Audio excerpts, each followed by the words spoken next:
Yo mga kapo, welcome back. Naku, maraming salamat po at kayo nakabalik. Hindi na po ako maghahaba ng intro. Medyo matagal po talaga ako nawala. No, aminin ko po mga 4 to 5 months siguro.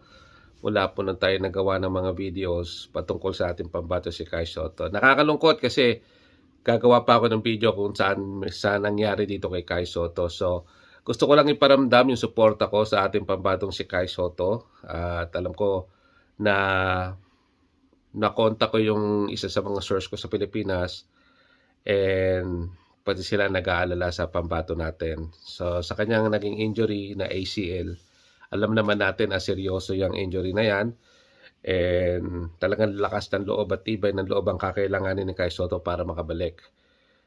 Suportahan natin siya, pagdasal natin ang ating pambato si Kai.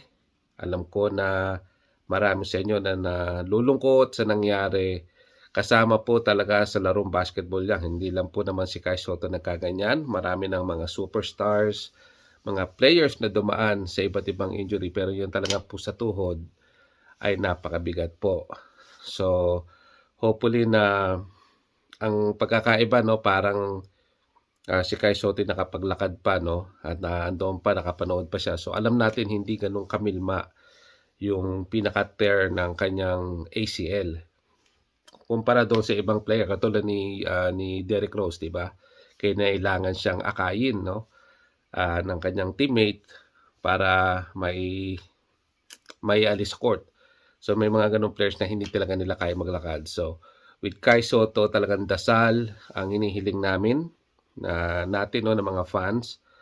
At pasensya na po dahil nakakalungkot talaga yung pangyayari, no, dahil kung kailan gumaganda na yung kanyang minuto, yung kanyang mga yung stats niya, no, tumaas, yung kanyang points per game, yung kanyang rebound, naging karoon siya na maraming double-double. Napakaganda na pinapakita niya ngayon sa Japan, tapos ito pa yung nangyari.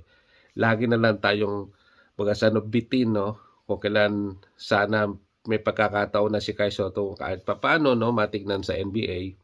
Ito pa yung mga pagsubok na dumidiskaril sa kanyang karera para sa kanyang mga pangarap. So kaya nakakalungkot lang, siyempre alam ko na pangarap ng bata yan, pangarap ng bawat Pilipino, no, na magkaroon tayo ng isang kaiju. Pero ngayon siyempre yung health muna ni Kai Soto ang alalahanin natin kesa yung kanyang NBA dreams. Kung saan sana makapaglaro pa siya and makabalik ng tama. Yung mga trainers sana talagang matutukan ito si Kai Soto at sana wag biglain siyempre dahil marami tayong kaso na ganyan na nabigla pagbalik, pinuwersa at ayan, nagkaloko-loko na. So sa ating mga kababayan na sumusuporta kay Kai Soto, at patuloy pa rin tayo sa pagsuporta sa kanya. At wag na nating siyempre batikusin yung mga haters ni Kai. Alam mo naman hindi titigil yan. At huwag na kayo makipagtalo, dasal lang tayo sa Diyos at madidinig din na yung ating mga dasal para sa Kanya ay mabawasan naman yung kanyang panghihinaan ng loob at sana lumakas yung loob ni Kai Soto na malagpasan niya ito. No? Marami na siya mga nag-injury before pero ito medyo mabigat-bigat tong ACL. So yun lang mga kap, at pasensya na kayo, hindi tayo nakagagawa ng mga videos ni Kai Soto.